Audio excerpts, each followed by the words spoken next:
So, Mr. President, as I mentioned, we passed the NDAA this afternoon after almost 3 weeks of debate, and I do want to extend congratulations to the leadership, particularly of the chairman of the Senate Armed Services Committee, Senator McCain, and the ranking member, Senator Reed, who did such an outstanding job in terms of working in a bipartisan fashion on this bill. You know, in many ways, this bill is about something that's so critical to American foreign policy and national security interests. What is that? It's credibility. The credibility of the United States. In many ways, it's the coin of the realm in international security. How our friends, how our allies, and how our adversaries view American credibility, particularly in the realm of national security, international affairs, and foreign policy. They pay close attention to what we are doing on this floor, in the White House, and overseas. Credibility.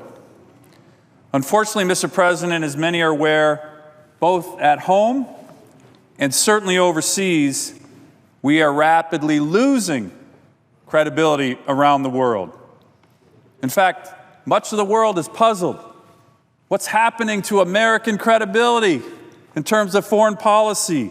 We used to be the shining city on the hill, a beacon of strength, a beacon of freedom. Countries who wanted to do us harm didn't, because they feared us. Our allies respected and trusted us. But unfortunately, Mr. President, that's starting to change. It is changing. Red lines have been crossed with no consequences in places like Syria, Ukraine, Russia, the Iranian negotiations. Many say American credibility has declined. Some say American credibility overseas is in shambles. Nations that once counted on us as friends, as allies, are having a harder time trusting the United States. And in some ways are even suspicious of our motives and our policies. So it's a critical issue. How do we, as a country, regain credibility in the world? It's something that everybody in this body, everybody in the federal government should be focused on. Well, Mr. President, the NDAA bill that we just passed, the National Defense Authorization Act, is a way to start regaining credibility for our country. And we did that this afternoon. Very strong bipartisan majorities in the Senate. 71 senators voted to pass this very important, one of the most important bills that we're going to vote on all year. And this is an important signal. U.S. foreign policy, our national security, is strongest when we act in a bipartisan manner, as we did on the Senate floor today, and when the executive and legislative branches are working together on foreign policy and national security issues. And that's what this bill does. In many ways, this bill does pretty much exactly what the President has asked in a whole host of areas regarding the military.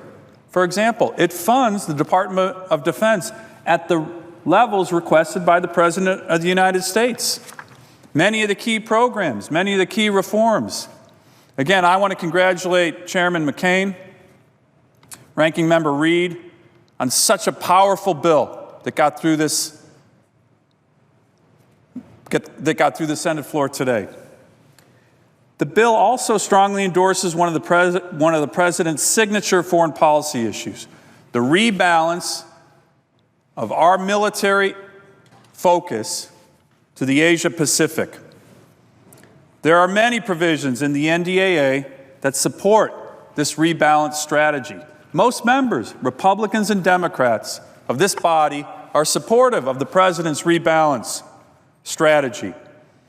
There's even a directive in the bill from the Congress to the Department of Defense and our military leaders that states, quote, "In order to properly implement the U.S. rebalance policy, United States forces under operational control of the U.S. Pacific Command should be increased," not decreased, increased. That's strong language. That's supporting the President's rebalance. The Department of Defense needs to heed this language from Congress, and of course, we will be keeping a close eye on whether or not if they do. So the NDAA just passed on the floor helps. It can help. It will help restore America's credibility in the world. But it would be another blow to our credibility, to U.S. credibility globally, if after all the hard work that has gone into this bill, after the strong bipartisan support that this bill achieved, that the President would then decide to veto the NDAA. What would the world think of that? What would the world think of our commitment to our troops, a bill strongly passed in the House and Senate to fund the U.S. military, to set policies that support the President's policies, if he was going to then veto the bill? Mr. President, this would further undermine U.S.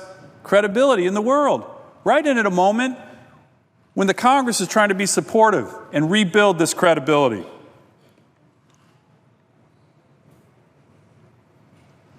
And after today's vote, after the NDAA, it's not clear that members of this body are going to move forward to actually appropriate the money to fund the military. So think about that.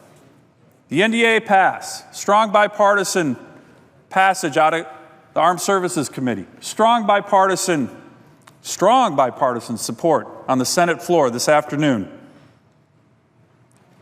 And the President of the United States vetoes it. That's not going to help American credibility. And now we're moving to defense appropriations. Again, strong bipartisan support out of the Appropriations Committee. And yet we're hearing rumors that our colleagues on the other side of the aisle are not going to fund the military, that they're going to filibuster this bill. Playing politics with the funding of our defense, of the funding of our men and women in uniform, is not going to help enhance American credibility anywhere. And I think members are going to have a hard time explaining votes that don't look to fund the men and women who so courageously defend us, day in, day out, here and abroad. It just doesn't make sense, Mr. President. We have to recognize that these actions that are being taken on the floor in the White House are not only being watched by Americans, but they are being watched by our allies and our adversaries overseas. That's why another way to start to restore America's credibility in the world and to support the President's and the White House's rebalance strategy in the Asia-Pacific is next week to pass Trade Promotion Authority. We've all talked about that. We've debated that on the floor here for many weeks. It will help increase jobs. It will make sure that we, the United States, are setting the rules of the road for international trade in the Asia-Pacific, not China. But it also goes to America's credibility. You know, Mr. President, I had the honor of traveling a couple weeks ago with Chairman McCain, Ranking Member Reed, the Senator from Iowa, Senator Ernst, to Vietnam and Singapore. We met with the Prime Minister of Singapore. All the discussion was on American engagement in the Asia-Pacific. They want us there. They want us leading. But the consensus was if we can't move forward on TPA, it would be disastrous for our credibility. So again, the world is watching. We can't afford losing U.S. credibility in another region of the world. And I'm hopeful that next week, as this bill comes to the floor of the United States Senate, that we will once again vote to pass Trade Promotion Authority, because that goes to not only helping spur economic growth, greater job growth in our own country, it goes to American leadership and credibility in the world. Finally, Mr. President, I'd like to talk about another area of the world where U.S. credibility is at stake, and that's the Arctic. Fortunately, Congress has begun to recognize this fact. In the bill that we just debated and passed on the floor today, the NDAA, there is an important provision about the national security of the United States in the Arctic. And it's now up to the administration and the Department of Defense to start to focus on this very important area of the United States, but also the world. Mr. President, nobody spoke more eloquently and compellingly about peace through strength and about our country's credibility in the world than former President Ronald Reagan. President Reagan's philosophy to win the Cold War was simple. As he put it, quote, "We maintain the peace through our strength. Weakness only invites aggression." And the important thing President Reagan did, he matched his rhetoric with credible actions. Under President Reagan, we strengthened our NATO allies, strengthened our military, and provided strong funding for the men and women who defended us, modernized our strategic defense systems, countered potential Soviet threats throughout the world. As a result of this credible policy that people in countries around the world believed, whether they were our allies or adversaries, the efforts of the Soviet Union to build an empire based on aggression were thwarted, and the Soviet Union itself ended up collapsing. Well, Mr. President, today the Soviet Union no longer exists, but make no mistake, the imperialist dreams of expansion that have dominated much of Russian history since the days of the Tsars is still alive. Today's Russia, again, is a threat to its neighbors and to the peace of the world. Think about its unlawful military aggression in Ukraine. But that's not all. There are other vital areas of the world in which Russia is now taking new actions that should concern us. And one of these areas is the Arctic. You don't hear much about the Arctic in the mainstream media. That's largely because it's hard to get reporters and television cameras out to the Arctic. But America is an Arctic nation. We are an Arctic nation because of my state, the great state of Alaska. And there is much, much at stake in the Arctic.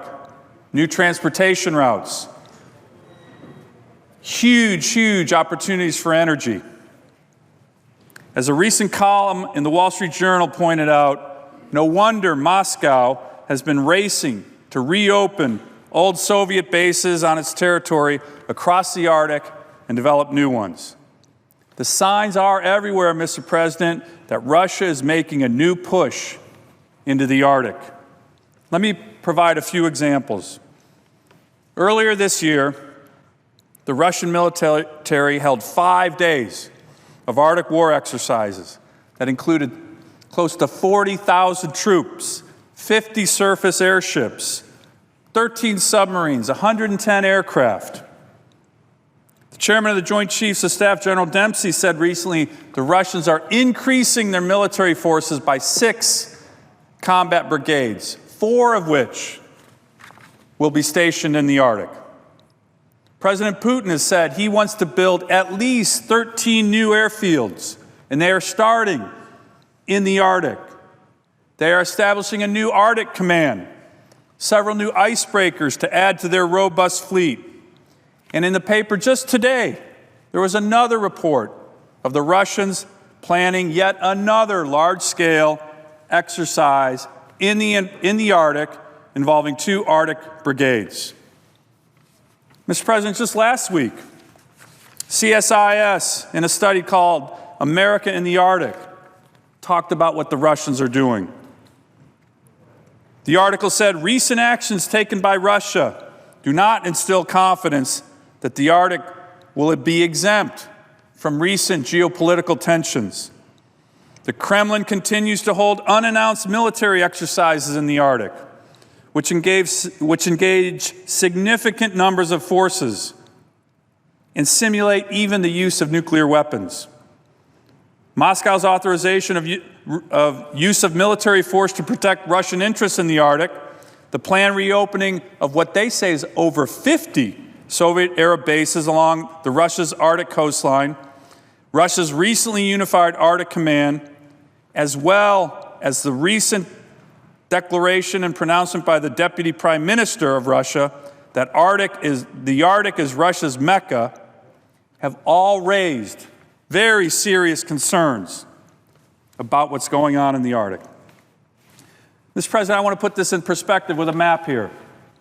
This shows the new push by the Russians into the Arctic.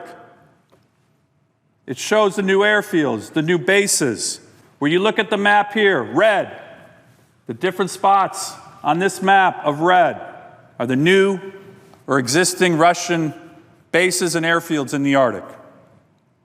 Blue, the 3 blue spots on this map is the United States presence. A small airfield and radar station in Greenland and Alaska, America's Arctic. 2 combat brigades in the great state of Alaska. Our U.S. military commanders are starting to wake up to the fact that the red is clearly expanding on this map, and it's concerning them. Even the Secretary of Defense, Ash Carter, said just 2 months ago, quote, the Arctic is going to be a major area of importance to the United States, both strategically and economically in the future. And it's fair to say we're late to the recognition of that fact. We're late.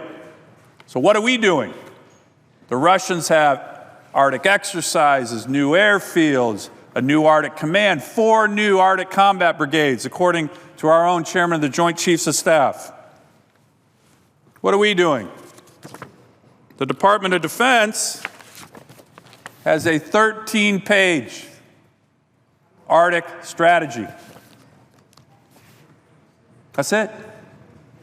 13 pages.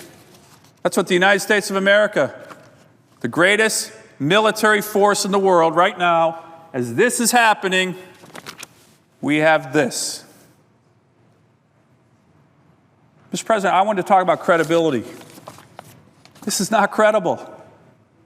This is not credible. Worse, much worse, the Department of Defense is thinking about removing 1 or maybe 2 brigade combat teams from America's Arctic. Let me repeat that. As the Russians are building up everywhere, we are looking at possibly removing the BCTs right here. These 2 blue dots. 1 or 2, gone. That's not credible. These are the only U.S. soldiers in the Arctic. They're Arctic tough soldiers, cold weather trained. This is the only Arctic airborne brigade in the United States.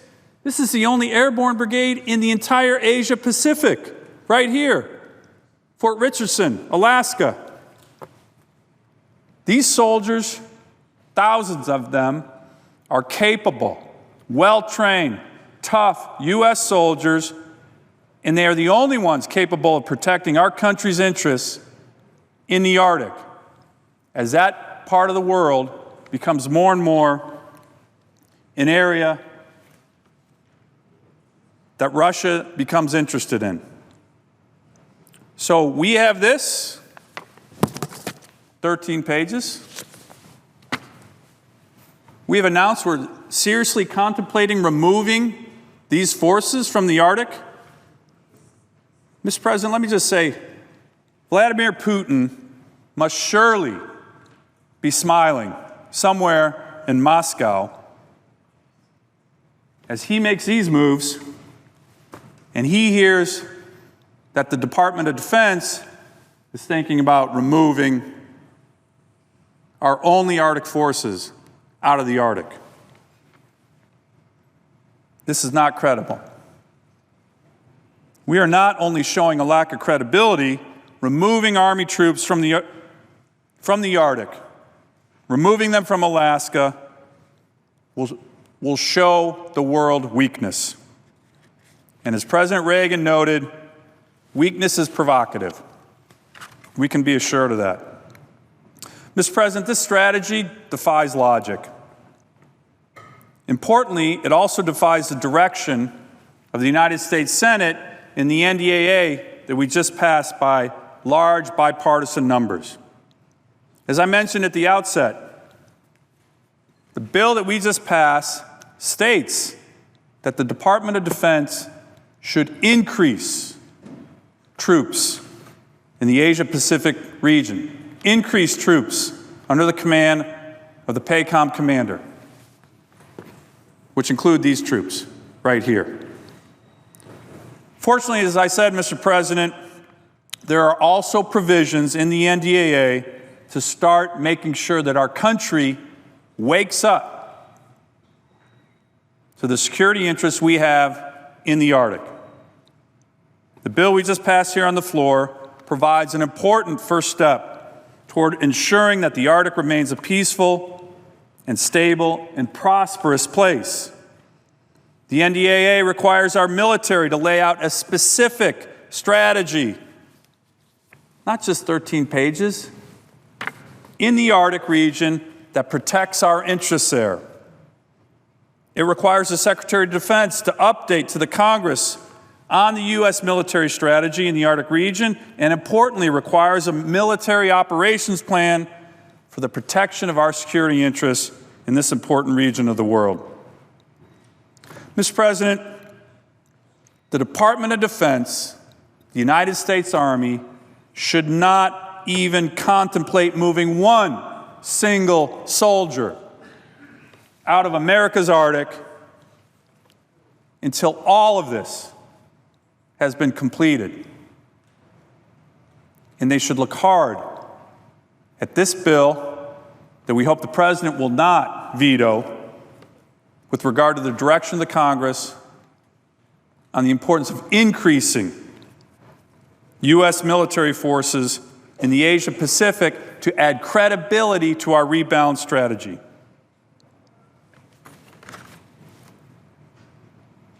Mr. President, that means keeping appropriate troop levels in appropriate places, like the Asia-Pacific, like the Arctic, and like Alaska, as required by the bill that we just passed by an overwhelming majority. Alaska is the northern anchor of the Pacific rebalance. It is the gateway to the Arctic. It is what makes America an Arctic nation. It is our only Arctic state. And it probably is the single greatest repository of untapped energy resources that will power our nation's future. That is why, in the words of General Billy Mitchell, the father of the United States Air Force, it is the most strategic place in the world. Mr. President, we need a strong rebalance strategy that's credible. I yield the floor.